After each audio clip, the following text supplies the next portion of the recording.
बिस्मिल्लाहिर्रहमानिर्रहीम। आज हम एक छोटा सा प्रोजेक्ट देखेंगे जिसमें हम देखेंगे कि हम कैसे AVR माइक्रो कंट्रोलर को यूज़ करके किसी लेड को ब्लिंक करवाते हैं। तो चलिए स्टार्ट करते हैं। सबसे पहले हम फाइल पे क्लिक करेंगे, इसके बाद आपने प्रोजेक्ट पे क्लिक करना है और इसके बाद आपके पास एक ये पॉपअप विंडो शो होगी।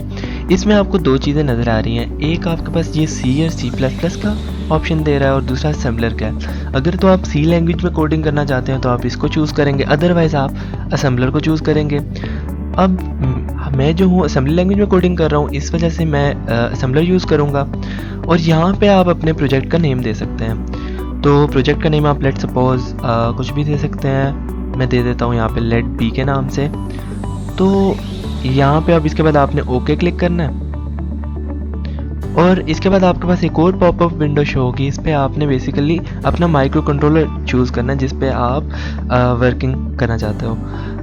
इसके बाद आपने यहाँ पे लिखना है atmega32। आप कोई भी यूज़ कर सकते हैं, मैं atmega32 यूज़ कर रहा हूँ। तो मैं इसको जो टॉप पे आपको शो हो रहा है इस पर क्लिक किया, इसके बाद ओके पे क्लिक किया।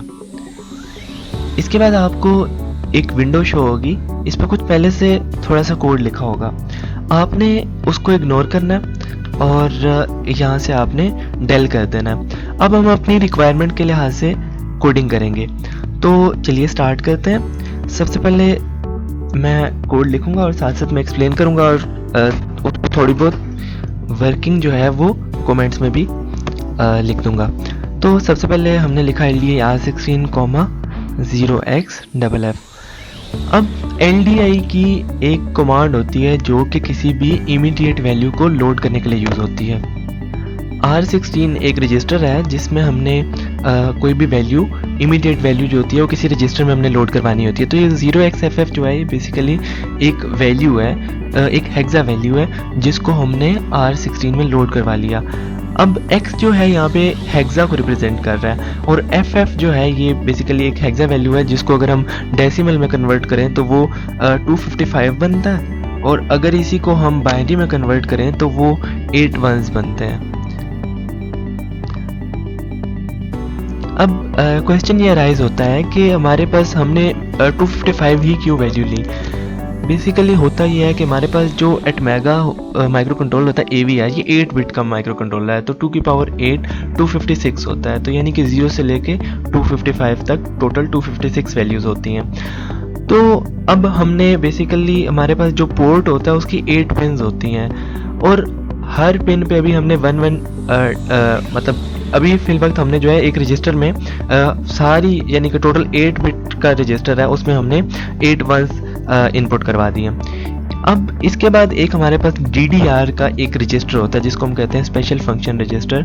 वो इनपुट आउटपुट ऑपरेशन के लिए यूज़ होता है। इसमें हमने बेसिकली डाटा डायरेक्शन रजिस्टर में हमने डाटा को डायरेक्शन देनी होती है कि हम उसको किस वे में यूज़ करना चाह रहे हैं। एज हम उसको इनपुट यूज़ करना चाह रहे हैं और एज आउटपुट यूज़ करना चाह रहे हैं। तो मैं एक C पोर्ट का मतलब C पोर्ट को चूज़ करूँगा और मैंने उसमें R16 दे दिया। अब इसमें हो क्या रहा है कि R16 की जो भी वैल्यू थी वो DDR डाटा डायरेक्शन रजिस्टर में गई और वो कौन सा है हमारे पास, पोर्ट C का है। और आउट की कमांड बेसिकली यूज़ होती है इसको आउट करवाने के लिए।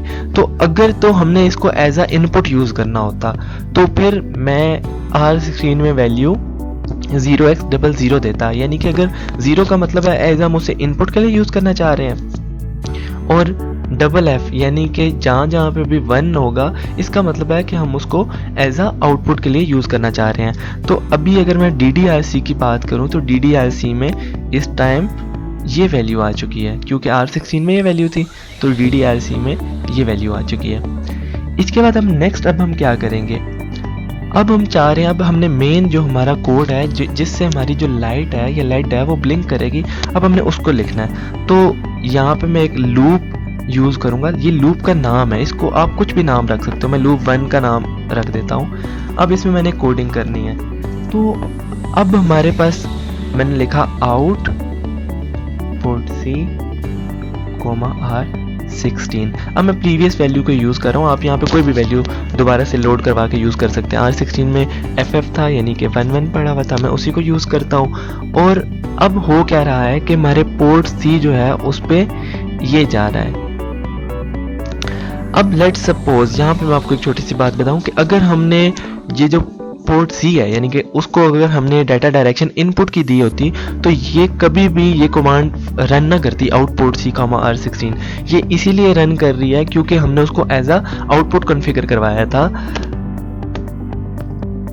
कॉन्फ़िगर्ड एज आउटपुट, ये हमने करवाया था। अब यहाँ पे होगा क्या कि हमारी फॉर एग्जांपल अगर कोई लेड लगी हुई है तो लेड जो है वो ऑन हो जाएगी क्योंकि उस पर वैल्यू इस टाइम 1 जा रही है। अब हमने ब्लिंक करवाना है तो हम कॉम्प्लीमेंट लिखते हैं और यहाँ पे लिखते हैं R16। अब इस कमांड के बाद क्या होगा, कॉम्प्लीमेंट की कमांड क्या करती है, उसका वंस कॉम्प्लीमेंट ले लेती है। अब अगर फॉर एग्जांपल R16 में 1 था तो अब R16 में वैल्यू क्या हो जाएगी, 0, यानी 8 zeros हो जाएंगे। अब मैं दोबारा उसी पोर्ट पे ये वैल्यू लोड करवाता हूँ तो आप देख सकते हो कि अब जो है हमारे पास R16 में क्या वैल्यू चले जाएगी, अब हमारे पास R16 में वैल्यू आ जाएगी 0 0, जिसकी वजह से हमारा जो पोर्ट सी है उस पर भी वही वैल्यू चले जाएगी 0 0। और अब हमारे पास इफेक्ट क्या पड़ेगा लेड पे कि लेड हमारी ऑफ हो जाएगी। अब हमने इस लूप को क्लोज करना है तो हम लिखेंगे जंप लूप 1, यानी कि ये जंप की कमांड होती है कि इसके बाद दोबारा इस पे जंप कर जाओ। यहाँ तक हमारा कोड था जो कि हमारे पास हमने फाइनल लिख लिया। अब हम इसको एग्जीक्यूट करके देखेंगे। तो अब हम देखते हैं कि इसको एग्जीक्यूट कैसे करते हैं। तो आपने यहाँ पे जाना है, यहाँ पे आपको डिबग का ऑप्शन नज़र आ रहा है, इधर जाके आपने इस पर क्लिक करना है, स्टार्ट डिबगिंग एंड ब्रेक। इस पर क्लिक करेंगे तो आपको बोलेगा कि आप कोई टूल यूज़ करें जिस पे आप इसको डिबग करना चाहते हैं। तो अगर तो ये कस्टम प्रोग्रामिंग टूल तब होता है अगर हमारे पास हार्ड फॉर्म में AVR का माइक्रो कंट्रोलर पड़ा हो, लेकिन दूसरी फॉर्म ये होती है कि हम एज अ सिमुलेटर यानी कि इसको यूज़ करना चाहें तो हम फॉर एग्जांपल हम इसमें प्रोटियस यूज़ करेंगे तो हम एज अ सिमुलेशन इसको देख सकते हैं कि एज अ वर्किंग में है कि नहीं है, सही वर्किंग में है कि नहीं है। तो हम यहाँ पर सिमुलेटर चूज़ करेंगे और दोबारा हम इसको डिबग करेंगे। तो अब आप देख सकते हैं कि ये डिबग हो चुका है और इधर हमारे पास इस तरह शो हो चुका है। अब यहाँ से मैं इसको देखना चाहता हूँ, यहाँ से भी मैं इसको देख सकता हूँ कि वर्किंग कंडीशन में है भी है कि नहीं। तो यहाँ से आपने विंडोज़ पे जाना है, सॉरी यहाँ से आपने डिबग पे जाना है और यहाँ से ये वाली विंडोज़ पे जाना है और यहाँ से आपने सिलेक्ट करना है प्रोसेसर का स्टेटस। आप देख सकते हैं हम बेसिकली प्रोसेसर का स्टेटस देखेंगे कि इस पे वर्किंग कैसे करता है। अब हम यहाँ पे हमारे पास ये पूरा कोड है, इसको हम स्टेप बाय स्टेप रन करेंगे। तो बेसिकली हमारा जो फोकस है वो R16 वाले रजिस्टर पे है। तो सबसे पहले आप देख सकते हैं कि अब मैं इसको यहाँ से स्टेप ओवर करूँगा। अब आपने देखा कि R16 में हमारे पास FF वैल्यू लोड हो चुकी है। अब हमारे पास एक दोबारा अब हम बेसिकली स्पेशल फंक्शन रजिस्टर को देखना चाहते हैं और ये जो R0 से लेके R31 तक जो हमारे पास रजिस्टर होते हैं इसको हम कहते हैं जनरल पर्पस रजिस्टर्स हैं। और आपने याद रखना है कि हमारे पास जो LDI होता है इसकी रेंज होती है R16 से ऑनवर्ड्स, ये R0 से R15 तक को यूज़ नहीं कर सकता, उसके लिए यूजेबल नहीं है। हमने दोबारा डिबग में जाना है, विंडोज़ में जाना है और यहाँ से हमने इनपुट आउटपुट चूज़ करना है। इसके बाद हमने पोर्ट सी में जाना है। तो हमारे पास पोर्ट सी के अपने 3 रजिस्टर्स हैं, पिन सी, DDRC। तो हमारा इस केस में फोकस है DDRC पे। तो अब जो है हमने दोबारा स्टेप ओवर करना है और हमारे पास आप देख सकते हैं कि DDRC आउटपुट के लिए कॉन्फ़िगर हो गया क्योंकि उसमें R16 की वैल्यू लोड हो चुकी है, यानी FF। ये सारी रेड इस चीज़ को शो कर रही हैं कि ये सारी जो है इसकी जो बिट्स हैं या पिन्स हैं ये आउटपुट के लिए कॉन्फ़िगर हो गई हैं। अब हमारा दोबारा फोकस जो होगा नेक्स्ट टाइम कॉम्प्लीमेंट वाली इंस्ट्रक्शन पे होगा। अभी हमने ये वाली आउटपुट सी वाली रन की तो पोर्ट सी पे भी सारी वैल्यूज़ 1 1 चलेगी। इस केस में हमारे पास लेड जो है वो ऑन हो गई। अब हमने इसका कॉम्प्लीमेंट लेंगे तो R16 में वैल्यू 0 हो जाएगी। आप देख सकते हैं कि यहाँ पे आप देखेंगे कि R16 में वैल्यू हमारे पास 0 हो गई है और ये इसी तरह ऑनवर्ड चलता रहेगा और दोबारा उधर ही लूप पे दोबारा जंप कर जाएगा और इनफाइनाइट लूप है और ये चलता रहेगा, लेड ब्लिंक करती रहेगी। अब हम इसको बिल्ड करेंगे। बिल्ड करने के लिए F7 की प्रेस कर सकते हैं आप, या यहाँ से भी जाके आप इसको बिल्ड कर सकते हैं। तो यहाँ से मैं F7 की प्रेस कर दी और ये मैंने इसको बिल्ड कर दिया। यहाँ पे आपको उसने बता दिया कि बिल्ड 1 सक्सीडेड। अब इसके बाद जो है हम प्रोटियस पे मूव करेंगे। अब हम देखेंगे कि हमने इसको प्रोटियस पे कैसे रन करना है। सबसे पहले आपने प्रोटियस पे फाइल पे जाना है, न्यू प्रोजेक्ट पे क्लिक करना है। फिर आपके पास इस तरह की एक पॉपअप विंडो आएगी, उसको हम एक नाम दे देते हैं।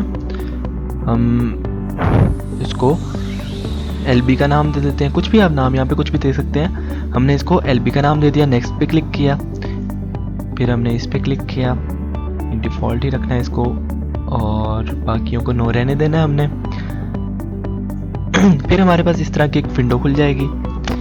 तो आपने इधर राइट क्लिक करना है, प्लेस पे जाना है, कंपोनेंट्स पे जाना है और लाइब्रेरीज पे जाके यहाँ पे आप देखेंगे कि हमारे पास यहाँ पे अब हमें चाहिए क्या, हम बेसिकली @mega के लिए लिखना चाह रहे थे।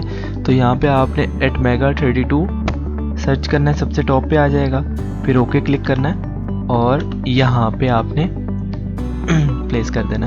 अब हमें एक लेड की ज़रूरत है, क्योंकि हमने अपने प्रोजेक्ट में देखा था कि जब हम कोडिंग कर रहे थे तो हम एक लेड के लिए कोडिंग कर रहे थे। तो यहाँ पे जाके आपने एक लेड लिखनी है और यहाँ पे आपके पास नीचे आपको डिफरेंट कलर में जो है आपको लेड्स शो हो जाएंगी।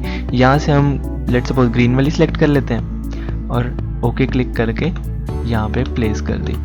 अब हमारे पास यहाँ पे थोड़ा सा मैं आपको @mega का स्ट्रक्चर बता दूँ कि @mega32 जो है इसकी टोटल 40 पिन्स होती हैं और यहाँ पे हमारे पास जो है 4 पोर्ट्स होती हैं, यानी कि port A, port B, port C, port D। मैंने आपको बताया था कि जो एक पोर्ट होती है, यह हमारा जो @mega है ये 8 बिट का है, तो इसकी हर पोर्ट जो होती है वो भी 8 बिट की होती है। तो अब ये आप देख सकते हैं कि ये बेसिकली कितनी टोटल 8 पिन्स हैं। तो अब हमने बेसिकली पोर्ट C को वहाँ पे चूज़ किया था और पोर्ट C को एज आउटपुट के लिए चूज़ किया था। यहाँ पे हम कोई भी एक पोर्ट C की पिन से इसको कनेक्ट कर सकते हैं और ये मतलब कि उस पर एज अ वही वैल्यू आ रही होगी जो बाकी पिन्स पे आ रही हो, क्योंकि हमने ओवरऑल पूरे पोर्ट को वहाँ पे ऑपरेट किया था।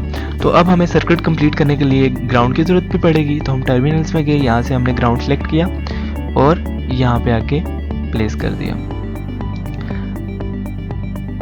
इसके बाद अब हमने अपना कोड बर्न करना है, लेकिन कोड बर्न करने से पहले मुझे एक चीज़ याद आ रही है कि हमारे कोड में थोड़ा सा एरर था जिसको मैंने क्लियर कर दिया। वो ये था कि हमने जिस टाइम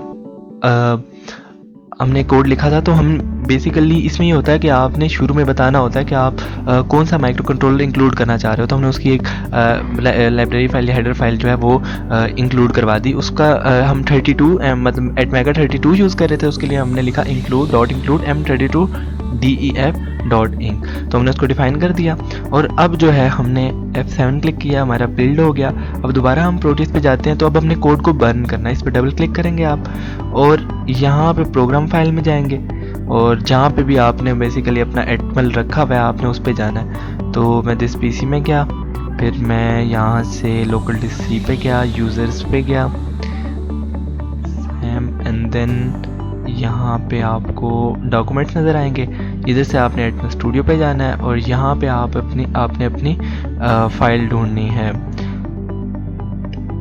तो आपको यहाँ पे ये लेड B के नाम से आपको फाइल नज़र आ रही है।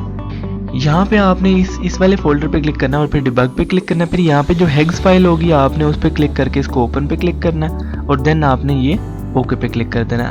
अब हम इसको रन करके चेक करते हैं। मैंने इसको प्लस पे क्लिक किया तो आप देख सकते हैं कि हमारी आउटपुट बिल्कुल करेक्ट है और हमारी लेड जो है वो बिल्कुल करेक्टली ऑपरेट कर रही है और ब्लिंक कर रही है।